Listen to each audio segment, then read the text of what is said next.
I think the biggest takeaway is the volume ramp that's going to be needed in artificial intelligence. I think that the number of very high-speed modules is going to dwarf what the industry has done previously for data centers. And it provides some unique challenges for everybody who is exhibiting on the show floor.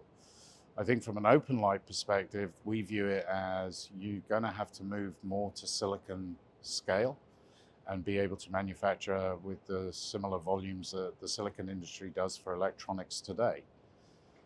From our perspective, one of our biggest announcements this week has been our strategic partnership with Jabil. I can make the wafers, but I need a partner who can do the high volume manufacturing that's going to be required. And in Jabil, we have a partner who can do that.